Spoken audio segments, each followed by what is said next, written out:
President Donald Trump says the Gaza ceasefire is holding despite dozens of fatalities during fighting yesterday. Analysts say that violence shows the truce between Israel and Hamas is fragile. They say getting to phase 2 of Trump's Gaza plan won't be possible if the ceasefire in phase 1 doesn't hold. Amy Kiley reports on how the U.S. is responding to the situation. We want to go and check on how things are going. Vice President J.D. Vance says an administration official likely will head to Israel soon. That's after violence between Hamas and Israel in Gaza yesterday. This ceasefire is basically a bit tenuous. 2 Israeli soldiers are among the dead. Gaza hospitals say more than 40 people died in subsequent airstrikes. There are going to be fits and starts. Hamas is going to fire on Israel. Israel's going to have to respond. Vance says the region needs peacekeepers, and several nations are willing to help.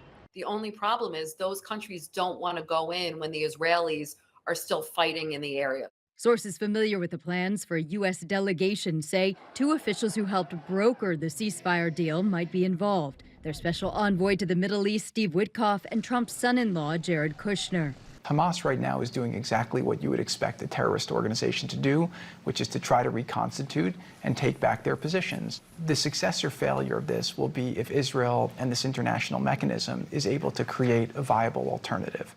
A senior Israeli official says Gaza humanitarian aid shipments are continuing today after a pause yesterday. If Israel doesn't want to continue to punish the actual Palestinian civilians that they say are being held hostage by Hamas too, then you would not really make aid as a weapon. I'm Amy Kiley reporting. For other national headlines, we'll send it over to Alan Miller.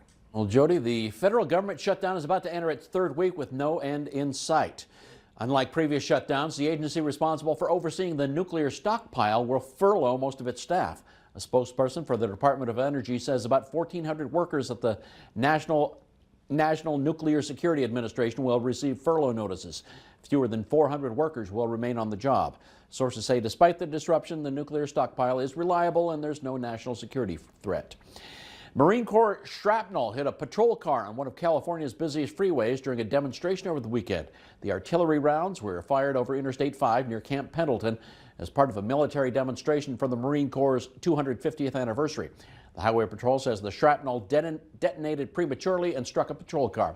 Once they were notified, the Marine Corps immediately canceled more firing.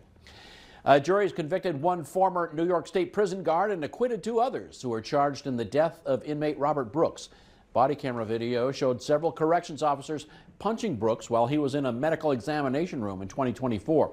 The jury found David Kingsley guilty of both second-degree murder and manslaughter. Nicholas Kiefer and Matthew Gallagher were both found not guilty. Kingsley will be sentenced December 16th.